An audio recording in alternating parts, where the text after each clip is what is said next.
Hello friends, welcome back to my channel. आज हम class number 6 start करने जा रहे हैं मेहंदी की, जिसमें हम मेहंदी के बहुत सारे शेप सीखेंगे। तो पहला शेप जो बनाया है मैंने वो बहुत ही छोटा बनाया है और अब थोड़ा सा बड़ा बनाने जा रही हूँ। तो मैं आपको इसलिए हर साइज़ का शेप कोशिश करके बनाना सिखाती हूँ ताकि अगर आपको, क्योंकि हर साइज़ में हम हमेशा सेम नहीं बनाते हैं शेप को, कभी कभार थोड़ा सा बड़ा कर देते हैं जबकि कभी कभार थोड़ा सा छोटा कर देते हैं। फॉर एग्ज़ाम्पल, हम जैसे हाथ में बनाते हैं तो हम उस शेप को थोड़ा सा मीडियम साइज़ या थोड़ा सा बड़ा भी कर सकते हैं या चाहें तो छोटा भी कर सकते हैं, लेकिन जब उंगली में बनता है तो वो इतना बड़ा नहीं बनेगा शेप, थोड़ा सा छोटा कर देते हैं हम उस शेप को। तो आपको हर शेप को कम से कम 2 साइज़ या 3 साइज़ में प्रैक्टिस कर लेना है ताकि आपको अच्छे से एक शेप आ जाए। दोस्तों, अभी मैं आपको पेपर पे सिखाना स्टार्ट किया है मैंने। आप देख रहे होंगे 3-4 क्लासेस या 2-3 क्लासेस से हम पेपर पे सीख रहे हैं। पेपर पे इसलिए सिखा रही हूँ मैं आपको, पहले मुझे लगता था कि ज़्यादा इजी कॉपी में होता है, लेकिन पेपर अगर आप अच्छी तरीके से संभाल सकते हैं तो फिर पेपर सीखने के लिए बेस्ट है। मैं क्या करती हूँ, एक फ़ोल्डर में सारे जो हैं मेरे पेपर्स क्लासेस के, जो भी मैं आपको सिखाती हूँ या कभी ऐसे ही ट्राई करती हूँ मेहंदी की डिज़ाइन कोई न्यू या फिर कोई ऐसी ही प्रैक्टिस करती हूँ, तो उसकी एक फ़ोल्डर में सारे पेजेस डाल देती हूँ या फिर 2-3 पेजेस जमा करके फिर सबको एक साथ स्टेपलर करके ऐसे कर लेती हूँ ताकि खोए नहीं।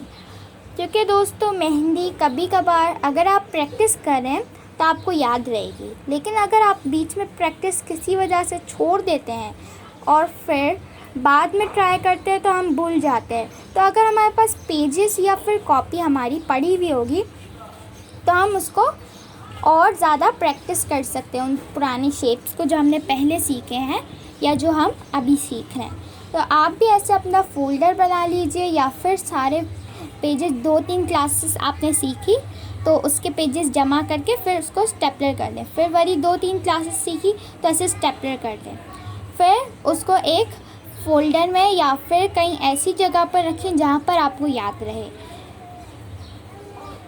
पेज में सीखना ज़्यादा ईज़ी इसलिए होता है क्योंकि पेज जो होता है सिंगल होता है।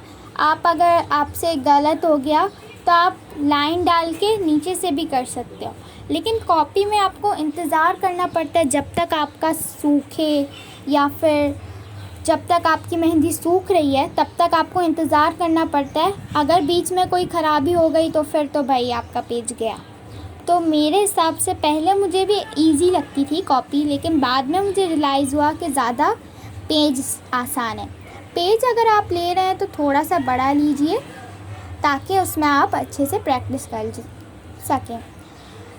अगर आप चाहते हैं कि हमारे पेज ज़्यादा ज़ाया ना हो तो आप हाफ़ पेज, यानी कि हमारे पेज का जो बीच का हिस्सा है उसमें एक लाइन खींच लें, एक क्लास ऊपर करें लाइन के ऊपर और एक क्लास नीचे कर लें।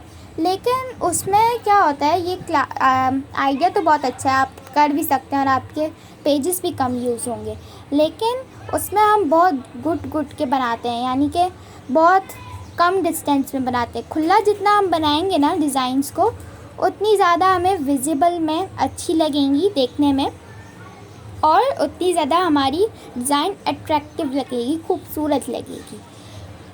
तो दोस्तों, आप क्या कीजिए कि हर क्लास के लिए अलग अलग पेज यूज़ कीजिए।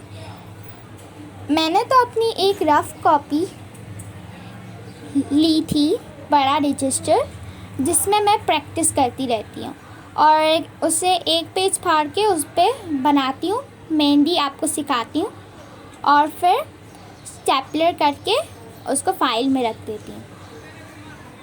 आप चाहें तो अपनी कोई भी पुरानी कॉपी, मसलन पुरानी ट्यूशन की कॉपी में भी कर सकते हैं जिसमें पेजेस बाकी हों, या फिर जब साल ख़त्म हो जाता है तो पुरानी स्कूल्स की कॉपी होती है, हम उसमें भी प्रैक्टिस कर सकते हैं।